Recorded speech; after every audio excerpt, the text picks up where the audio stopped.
இன்றைக்கி நம்மளுடைய கட்டுக்கும் நம்மளுடைய நாக்குக்கும் தாங்க போட்டி. நாக்கு ஜெயிச்சிட்டா நாம் தோத்துட்டோம், கட்டு ஜெயிச்சிட்டா நாமளும் ஜெயிச்சிட்டோம். இன்றைக்கி சினாரியோவில் எந்த டயட்டை ஃபாலோ பண்ணணும், என்ன ஃபுட் எடுத்துக்கணும், மார்னிங் பிரேக்ஃபாஸ்ட் எப்படி இருக்கணும், நம்மளுடைய லன்ச் எப்படி இருக்கணும், நம்ம என்ன விதமான ஃபாஸ்டிங்கை ஃபாலோ பண்ணணும், இதெல்லாம் நமக்கு சொல்லிக் கொடுக்கறதுக்கு அநேக பிளாட்ஃபார்ம்ஸ் இருக்குது. ஆனால் இதெல்லாம் இம்ப்ளிமெண்ட் பண்ணுறதுக்கு நமக்கு செல்ஃப் டிசிப்ளினும் மோட்டிவேஷனும் ரொம்ப அவசியம். நம்மளுடைய மைண்ட் செட் இதுக்கு சரியாக டியூன் ஆகலைன்னா நம்மளுடைய லேர்னிங்கை நம்மளால் எக்ஸிக்யூட் பண்ண முடியாது.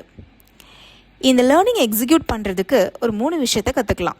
அதுக்கு முன்னாடி நம்ம ஒரு கார் வாங்க போகிறோன்னா ஒரு ஷோரூமில் போய் நம்ம காரை புக் பண்ண மாட்டோம். அநேக ஷோரூம்ஸ் போவோம், டீலர்ஸ் எல்லாரையும் செக் பண்ணுவோம், நம்மளுடைய என்ஜின் என்ன வேணும், நம்மளுடைய கலர் ஆஃப் த கார் என்னது, இதெல்லாம் செக் பண்ணி ஒரு காரை வாங்கினதுக்கப்புறம் பெட்ரோலில் ஓட்டுற காரை டீசல் ஃபில் பண்ணி ஓட்ட மாட்டோம். டீசலில் ஓடுற காரை ஒரு நாளும் பெட்ரோல் ஃபில் பண்ணி ஓட்ட மாட்டோம்.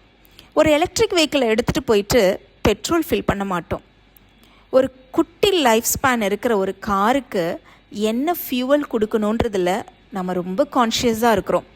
நம்ம வீட்டில் இருக்கிற வாஷிங் மிஷினை எடுத்துக்கோங்களேன்.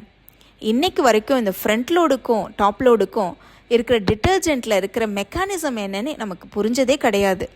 ஆனால் ஒவ்வொரு முறை ப்ரொவிஷன் ஷாப் போகும்போதும் நம்மக்கிட்ட இருக்கிற டாப் லோடுக்கு என்ன டிட்டர்ஜெண்ட் போடணும்னு வாங்குறதுல ரொம்ப கான்ஷியஸாக இருக்கிறோம். நம்மளுடைய டிஷ்வாஷரில் லிக்விட் போடணும், டிட்டர்ஜெண்ட் போடணும், சால்ட் போடணும். ஒரு நாளும் ஒரு பிளேஸையும் மாற்றி போட்டதில்லை. ஒரு குட்டி லைஃப் ஸ்பேன் இருக்கிற இந்த மிஷினுக்கு நம்ம இவ்வளோ லாயலாக இருக்கோம் அப்படின்னா நம்ம கூட பிறந்து நம்மளுடைய அப்ஸ் அண்ட் டவுன்ஸ் எல்லாம் பார்த்து நம்ம இன்றைக்கு வரைக்கும் ஹாப்பியாக இருக்கிறதுக்கு காரணமாக இருந்து நம்மளுடைய ஃப்யூச்சர்லேயும் நம்ம கூட இருக்க போகிற நம்மளுடைய பாடிக்கு நம்ம எவ்வளோ லாயலாக இருக்கணும். இந்த டங்க் இருக்கு இல்லைங்களா, அது ஒரு 5 சென்டிமீட்டர்லேருந்து 6 சென்டிமீட்டர் இருக்கிற ஒரு பார்ட்டு தான். ஆனால் நம்மளுடைய டைஜஸ்டிவ் சிஸ்டம் ஒரு பெரிய லார்ஜ் இன்டெஸ்டைன் இருக்குது, ஸ்மால் இன்டெஸ்டைன் இருக்குது, இதெல்லாம் கலந்த ஒரு மெக்கானிசம். நம்ம இந்த 5 சென்டிமீட்டர் டங்கையே சாட்டிஸ்ஃபை பண்ணிகிட்டு இருந்தா இந்த உள்ளே இருக்கிற கட்டை யாருங்க சாட்டிஸ்ஃபை பண்ணுறது?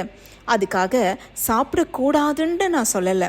ஆனால் சாப்பிடும்போது கொஞ்சம் அவேர்னஸோட, கொஞ்சம் லாயல்ட்டியோட திங்க் பண்ணி சாப்பிடலாமே. நம்ம முன்னாடி ஒரு பிளேட் இருக்குது, அதில் பிரியாணி இருக்குது. நிச்சயமாக நான் பிரியாணியை தாங்க சூஸ் பண்ணுவேன். பட் ஸ்டில் நம்மளுடைய கட்டுக்கு 70% என்ன ஹெல்த்தி ஃபுட்டோ அதை ஃபஸ்ட்டு ஃபில் பண்ணுங்கள். 30% பிரியாணியை ஃபில் பண்ணுங்கள். நம்ம கட்டும் ஹாப்பியாக இருக்கும், நம்ம டங்க்கும் சாட்டிஸ்ஃபைடாக இருக்கும். அப்படி பண்ணும்போது நம்மளுக்கு இரிட்டேஷனோ கோபமோ வராது. நமக்கு பிடிச்சதை சாப்பிட முடியலையேன்ற ஒரு கிரேவிங்கும் நமக்கு வராது. அதே நேரத்தில் நம்ம கட்டும் நமக்கு தேங்க்யூ சொல்லும். 2வது, இன்றைக்கி இருக்கிற ஒரு பெரிய கல்ச்சர் என்னென்னா வீக்கெண்ட் கல்ச்சர். வீக்கெண்ட் ஆனால் வெளியில் சாப்பிடணும். வெளியில் சாப்பிடக்கூடாதுன்னு நான் சொல்லலை. கட்டாயம் என்னைக்காவது ஒரு நாள் ஃபேமிலியாக வெளியில் போய் சாப்பிட்றது ரொம்ப நல்லது. ஆனால் அதை இன்றைக்கி என்ன கொண்டு வந்துட்டாங்கன்னா அது ஒரு கஷ்டமாக்கிட்டாங்க. It's call family get together, நாங்கள் வெளியில் போகிறோம் அப்படின்ற ஒரு கலாச்சாரத்தையும் ஒரு கல்ச்சரையும் க்ரியேட் பண்ணிட்டாங்க.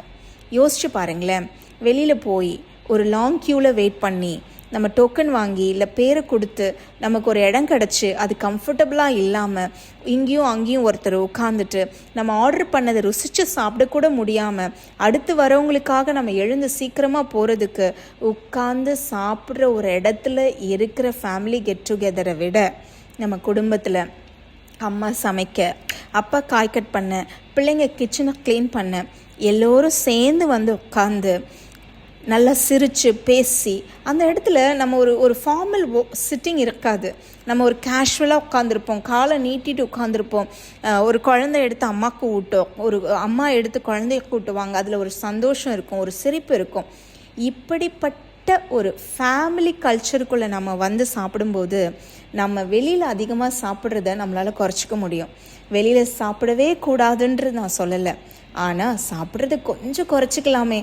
உடனே சொல்லலாம், நான் என்னைக்காவது ஒரு நாள் தான் சாப்பிட்றேன். நானும் ரொம்ப நாள் என்ன அப்படி தான் ஏமாற்றிட்டு இருந்தேன். அதுக்கப்புறம் ஒரு கேலண்டர் எடுத்து டிக் போட ஆரம்பித்தேன்.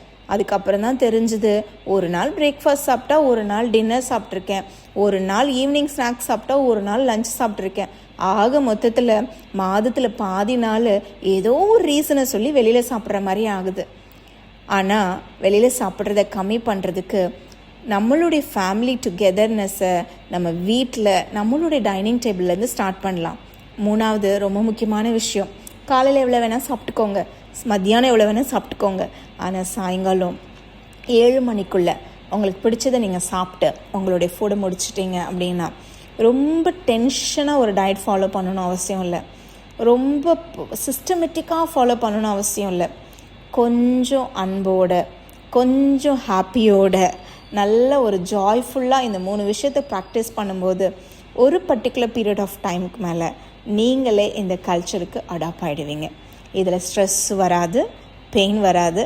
அதே நேரத்தில் you can feel the healing of your body and you can enjoy your body fitness. பைபிளில் ஒரு அழகான வார்த்தை இருக்குது, ராஜாக்கள் முன்னாடி பந்தியில் உட்காரும்போது உன் கழுத்தில் கத்தியை வச்சுட்டு உட்காருன்னு. அப்படின்னா என்ன அர்த்தம்னா, நம்ம சாப்பிடும்போது அப்படி கிரேவிங்கோடு அலைஞ்சிக்கிட்டு சாப்பிடக்கூடாது அப்படின்னு சொல்லிட்டு. இதை விட ஒரு ஸ்ட்ராங்கான வார்த்தை நமக்கு தேவையில்லை. நல்லா சாப்பிடலாம், ஹெல்த்தியாக சாப்பிடலாம். அதை விட ஸ்ட்ரெஸ் ஃப்ரீயாக, ஹாப்பியாக, நமக்கு பிடிச்சதை நாக்குக்கு கொஞ்சமாகவும் கட்டுக்கு அதிகமாகவும் கொடுத்து சாப்பிடலாம். நெக்ஸ்ட் ஜென்ரேஷனுக்கு நாமெல்லாம் ரோல் மாடலாக இருக்கலாம்.